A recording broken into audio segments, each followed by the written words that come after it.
Nahulikam naman ang pang-hold up sa 4 na customer ng isang restaurant sa Makati City. Tukoy na raw ng mga otoridad ang mga suspect na labas-masok na raw pala sa kulungan. Balitang hatid ni Cesar Apolinario.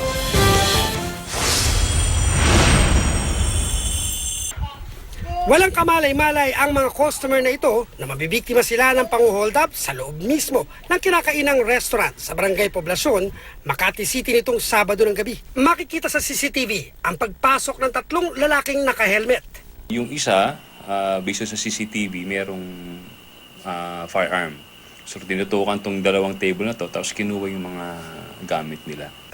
Habang kinukuha ng suspect ang cellphone ng 2 babaeng biktima, ang isa pang suspect nakabantay sa pinto ng restaurant. Muli namang lumabas ang ikatlong suspect at nagsilbing lookout. Matapos hold upin ang naunang 2 biktima, lumipat pa ng kabilang table ang suspect at pinagkukuha rin ng mga cellphone ng 2 pang babaeng customer. Gamit ang baril, kapansin-pansing tila may itinuturo ang suspect na suot ng babaeng biktima. Ayun pala, tinarget din ng suspect ang hikaw at kwintas ng babae. Bago umalis, sinubukan pang pasukin ng mga suspect ang loob na bahagi ng restaurant. Pero dahil bigo sila, tuluyan na silang tumakas. Di naman sila nakapasok. Owner ng restaurant, nakita yung commotion, nailak yung pinto. 4 na cellphone, mga alahas at cash na aabot sa 5,000 piso ang natangay ng mga sospek.